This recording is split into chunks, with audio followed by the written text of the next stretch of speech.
My papa killed my mama because she gave birth to a boy. Rancher, please save us before we come back. The pounding on John Walker's door came with the first light, urgent and desperate, like something clawing to get in. Walker rolled from his bed, bare feet hitting cold wood, and grabbed the shotgun from beside the nightstand. 3 days of rain had turned the world to mud, and the sound echoed wet and hollow across his ranch.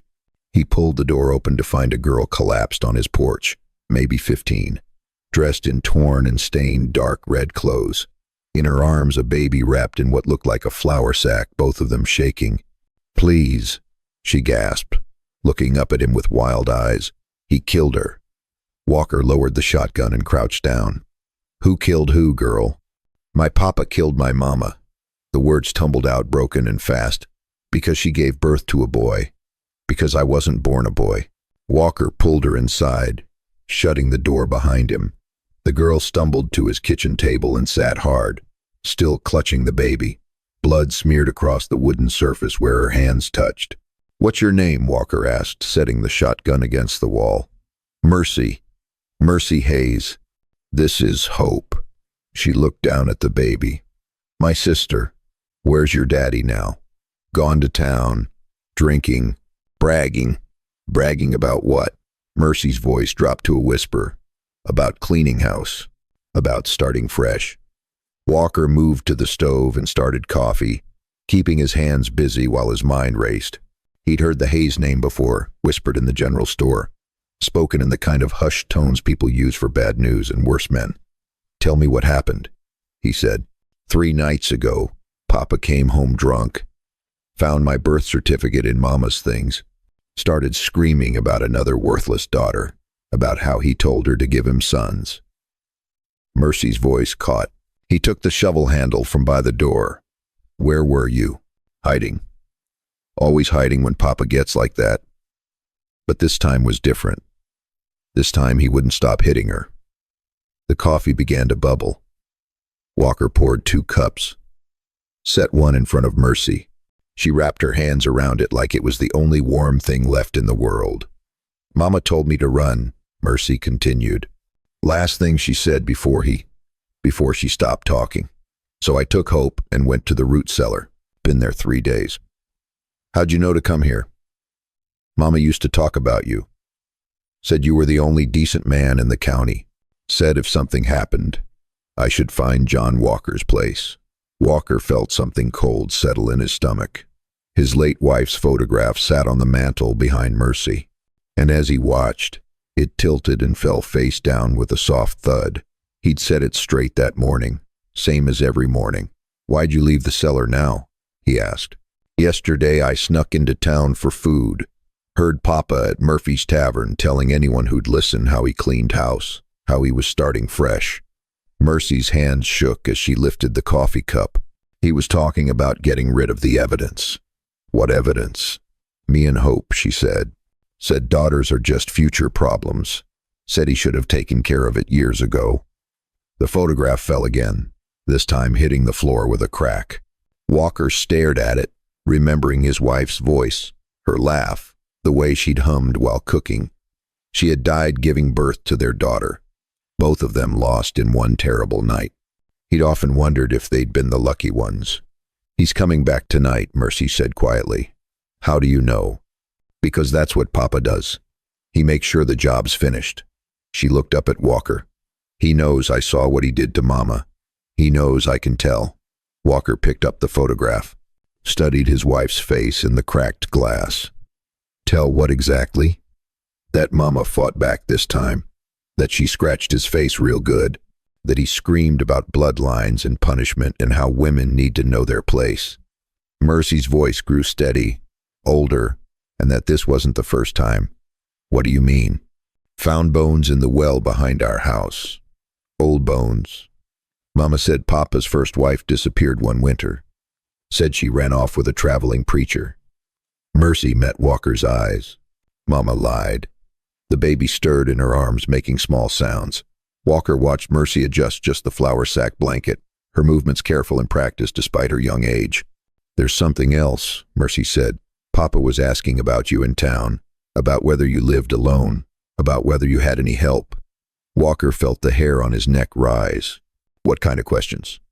The kind a man asks when he's planning to visit. Mercy's voice dropped lower. He said he had more cleaning to do. The photograph fell once more, and this time Walker left on the floor. Outside, the rain had stopped, but the silence felt heavier than the storm. Somewhere in the distance, a horse whinnied, then went quiet. How long before he comes? Walker asked. Mercy looked toward the window where dawn was giving way to a gray morning. Sundown. He always comes at sundown. Walker nodded and reached for a shotgun. The days stretched ahead of them like a hellish breath, and somewhere out there a man was coming to finish what he'd started. But first, Walker thought, looking at the girl and baby at his table. First, there was time to prepare.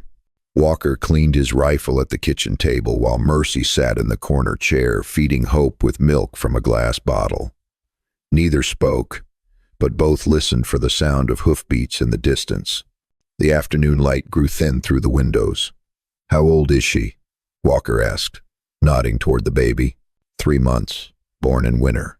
Mercy adjusted the bottle. Mama said she came early because of the stress. Stress from what?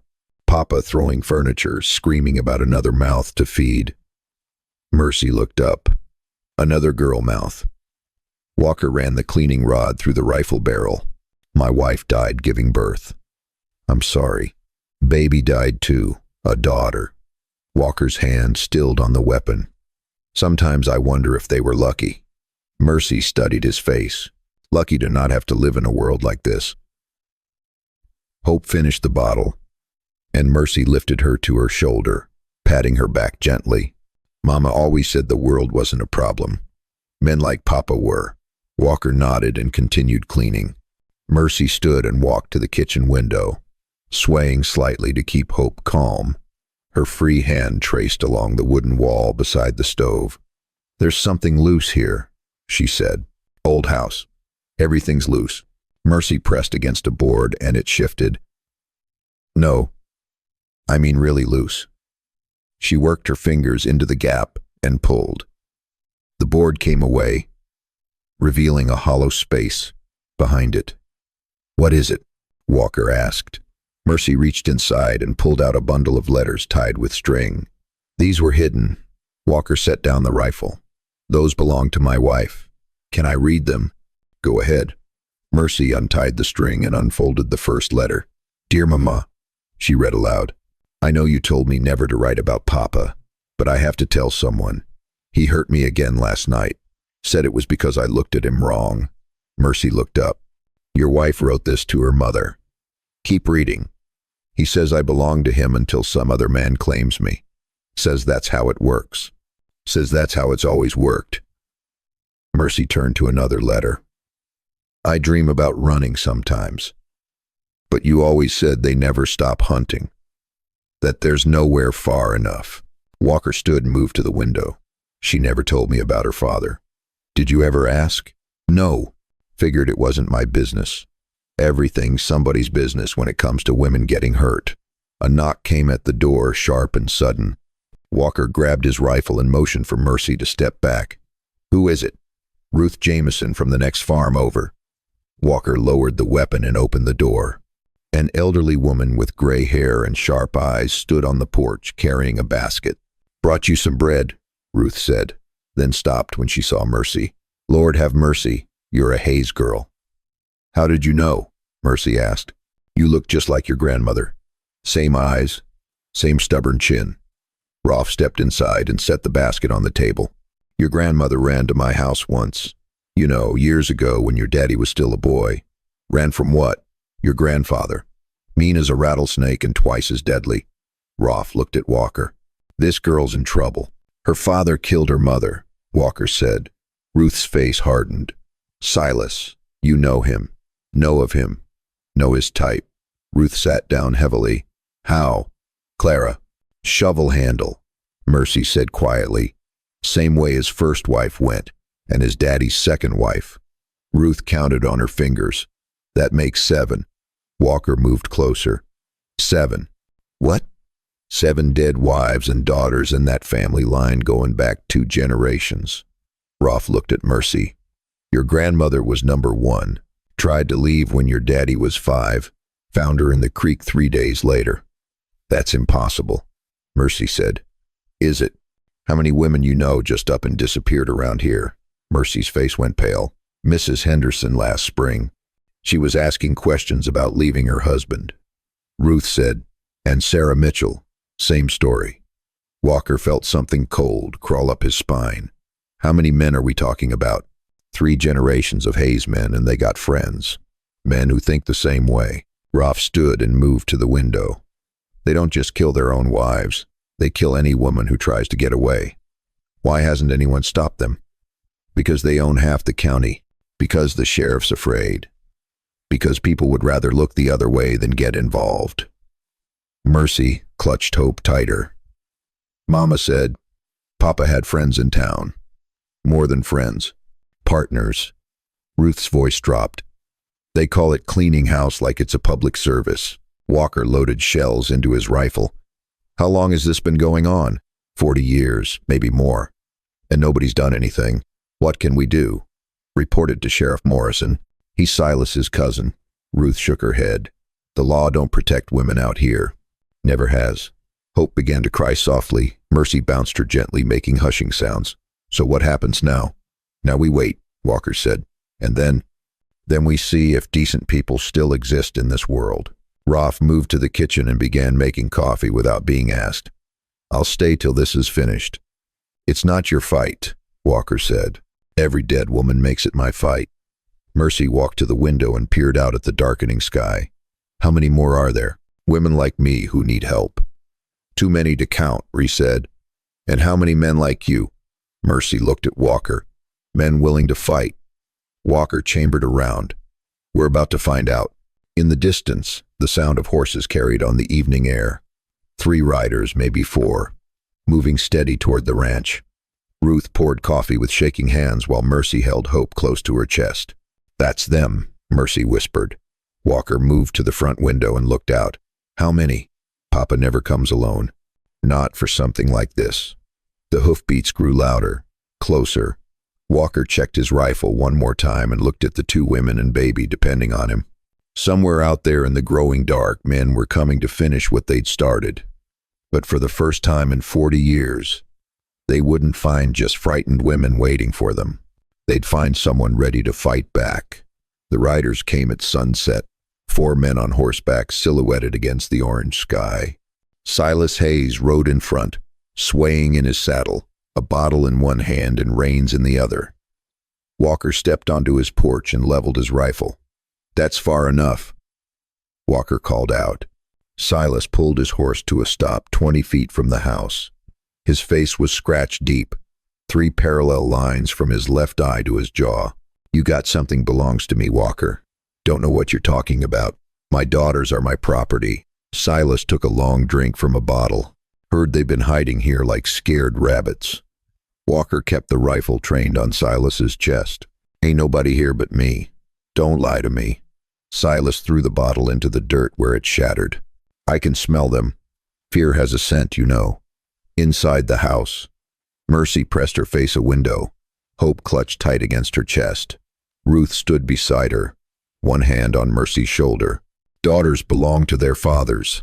Silas shouted loud enough for the whole county to hear. That's a natural order. That's how God made it. God didn't make you, Walker said. Silas laughed. A sound like breaking glass.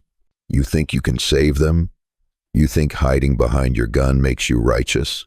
I think killing your wife makes you damned. Clara was mine to discipline, just like those girls are mine to claim. Silas gestured to his men. We got witnesses here.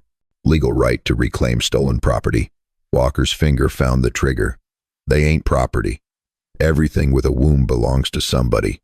Father first, then husband, then son. Silas's voice turned sing-song, mocking. Clara forgot that lesson. Had to remind her with the shovel handle. How many women you killed, Silas? How many needed killing? Silas shrugged. 7, maybe 8. Lost count after my daddy's 3rd wife. One of the other riders shifted in his saddle. Tell him about the others, Silas. Others, women who try to leave their husbands. Women who forgot their place. Silas grinned, showing broken teeth. We provide a service. Keep the natural order. Walker felt his blood turn cold. Sheriff know about this? Sheriff's my cousin. Knows better than to interfere with family business. This ain't family business. This is murder. This is justice. Silas reached for something at his belt. Now bring me my daughters before I lose my patience. Walker saw the gun coming up and tensed to fire. Then the front door opened behind him. No, Mercy said. She stepped onto the porch, hope in her arms, moving past Walker to stand at the top of the steps.